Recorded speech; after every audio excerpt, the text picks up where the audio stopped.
Hello there, guys. Welcome to The Button. Um, yeah, I'm the director, Chris Whitmer, and I made this film. I love this shot here. We start out with some smoke burning. This is one of the two shots in the whole movie I shot, was that bridge shot. Picked it up about 2 weeks later. Really blends the opening up here. This is the opening shot. This is our main character waiting to enter the battlefield here. Um, She's getting ready to do that. This battle scene was actually filmed in a very small yard. Um, we shot this movie on a Panasonic AF100, just professional camera. It's really good. Put some nice lenses on there, make a movie with it. We had a lot of extras coming for the day. We actually only had two rifles for this. Wardrobe was a pain. There's Jesse Rainey, one of our audio guys, in there, and yeah. It works. It serves a purpose. It went through several different variations. Originally, that shot of Mackenzie looking at his prey, I guess, wasn't there. It was this uninterrupted dolly shot here, but I added it there for some help. Um, yeah, we had a lot of audio issues with that dolly shot there, actually. Um, a lot of issues. And if you notice anything funky with the audio, when we started out, there was no audio. Um, so, yeah.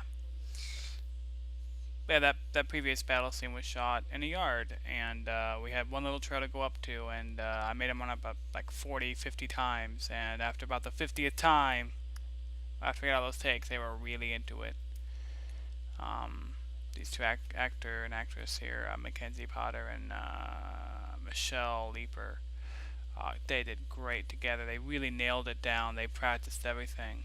Interesting, neat story you'll see in the behind the scenes is Mackenzie actually he goes on the day he went for a walk to get in character, and he came back, and that folder that he has in the briefcase was just this standard folder. It wasn't anything fancy, and when he brought it back, it was all bent, and he was just creepy. So that was interesting.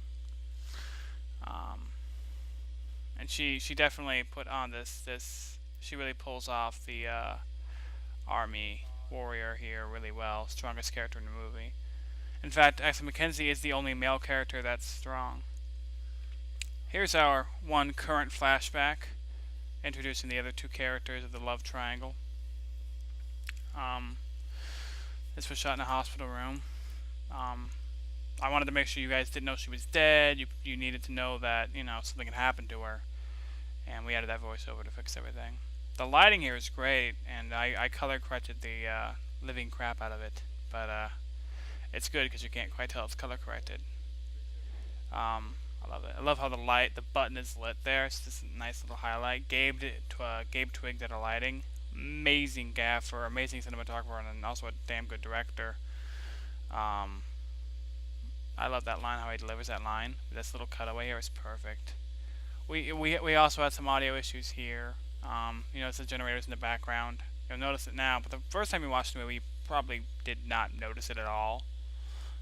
It's actually unnoticeable if you're not paying attention for it. Originally, this was a very bad scene, and I had my actors kind of just improv during a table read, and then they came up with this like thing. Emma Hamill, who plays Brittany, just really blew the whole awkward personality. Like, oh, I love this. I hear, oh, actually, I have to go do something right now, because you're dating. I guess I'll see you around then, bitch. It's pretty much exactly what I wanted her to do, and she does it great. You'll see more of this here in the following scenes and montage, but she pulls off the jealous, you know, you get home, you tell your girlfriend or your boyfriend or whatever, hey, this thing happened, and they just give you the look, that look of death. Oh, well, I guess I'll just see you around then. You know. Oh, no, everything's fine. That look, whenever, your significant other just looks at you, it's fine, and it's not. She just pulls it off great. So, yeah, she really pulled it off here. This was really cool. I specifically told them, you guys start out walking as three, and she's literally in between you, and then by the end, she cannot keep up with you. And we did it several different places. The one shot you saw with the fire in the background was actually at a mall, a shopping center that looks very European, but we got kicked out of, so we had to come up to this other location. And it's alright. There's a couple of American signs here I wish could get rid of, but other than that, it matches the movie.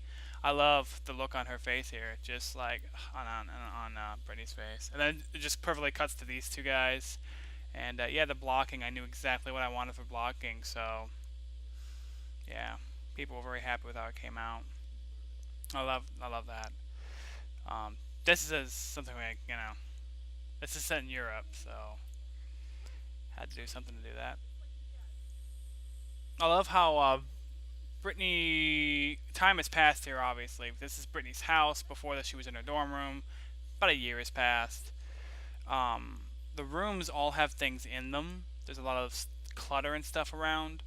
But the current house, Brandon's current house that you see also see at the ending, only has one thing on the wall, and it's that picture of a forest, which is a pretty important because that's what they're that area is fighting for forests, and I mean it's hidden in there, but it's very barren.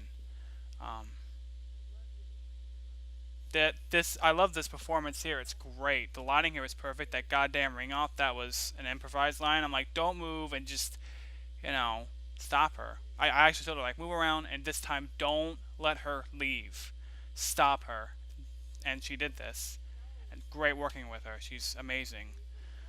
Both of them are. Um, I just love that look. I also love how Emma's character stuttered.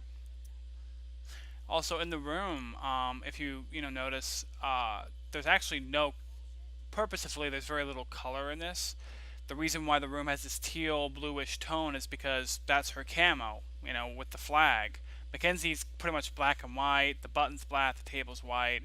The only other splash of color is behind the door, and it's red, but it's red because it's a warning light saying, "Warning, warning! Get out of the room. Come here."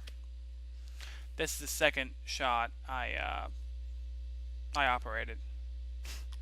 I had to put that in there because Ryan Connolly, Tell, the short film I'm using music from, had a shot like that too. I wanted you to follow him in here. This I edited the film. This I did not want to cut from this shot. The acting was so good. They were so in the moment. We were having so many issues that day. People just weren't understanding. My fault, but it was just a long, hard day. We had 50 setups to. I mean, it was insane. Like we did more than a feature film did in a day to get this done, and yeah, but it was a long day, and the actors were in character there, and I just waiting for the cut there, and I don't give you a cut. I just did not. Like I wanted you to watch their visual emotions, and I just keep showing you that. But that's actually my favorite shot is in the movie. My DP was like, I'm just gonna hold it on a monopod here, and he held it there and held that shot, and I don't cut from it. It's so powerful, and Brittany's look over to Emma here in the back of the ambulance was amazing. It just nails it. Here we are back in the room. Um, there was a scene here that we cut out, a hokey gag. She was supposed to be a cutter. It was referenced, and that subplot got phased out, and I left the bit in here. He like takes control of her, and it's just creepy. But that was how it started. But I just kept his cutaway and moved on. Cut a minute out of the film. I didn't need it. See, there's that one red light behind him. Um, I just love his performance here. And the lighting on his face is just perfect. Like the lighting here is amazing. I love like the only color in the entire room is just that red light behind the door. I love that because she wants to take the money. Otherwise, she would have left the room by now. I love the highlight in the button. Yeah, this is great. I love that shot. Very barren, the living room is, if you notice. Several people said don't do that, it was too over the top, and I was like, no, you slam your hand down right next to that button. This is the climax of the movie. You need to do that. The original cut of this movie was 11 minutes long. I love that little disorienting cut. But come up to the climax of the film here. It was 13 minutes long. I've cut it down to about 11. I love all these little disorienting shots I start doing because this is in her mind. So you need to realize this is from her perspective. Once again, the only color you see is red, other than her. This is the climax. I really wanted to cram it in here. Great soundtrack by Daniel James. I used a lot of this stuff. There's also another great YouTuber. I used some of his stuff in here for the ambulance scene. I love how like Mackenzie's character here just loses his shit. He just can't hold it together anymore. Takes the key. She takes the key because she's a socialist. There's a political motivation behind her character and why she's fighting for that. I mean, she's fighting to run away from her problems, and now she's finally faced them. But I just love how like he just shuts off because he's not human. And then she's maybe she's not dead. I'll let you in on that. But yeah, there's a she's a socialist. This society greed's very bad, so she's not going to take that money. That's just society. Most people would do that. Now this ending I love. I love this ending. It's very ambiguous. I know. I'll let you know that Brandon and Brittany are alive, and they're waiting for Emma. That is all I'll let you know in that ending, because that is all you need to know. I got asked during a screening as to whether or not Emma comes home alive if she's dead. Um, but you see, I don't really know. That's up for you. That's up to you to decide. And I'll let you think with this awesome end credit song from Tell. Loved it. Ryan Connolly, Film Riot, thank you for letting me use your stuff for free. Awesome. And big fan. But Daniel James, great music. And I just love this ominous soundtrack. It just matches my film perfectly. It just matches the tone. This is literally the film's ambience here. This just dark future where they're barely surviving and they're fighting capitalists, and the socialists and greed and all these big ideals, very turmoil time. And this love triangle happens in that turmoil time, and it reflects that society. That's why she took the key. If this was set in America today, she probably would have the money, not the key. And yeah, that's the button. I hope you guys enjoyed watching it. I enjoyed commenting on it. Hopefully, you know, you enjoyed my commentary. Be sure to watch all the behind the scenes stuff and you know exactly how I made it.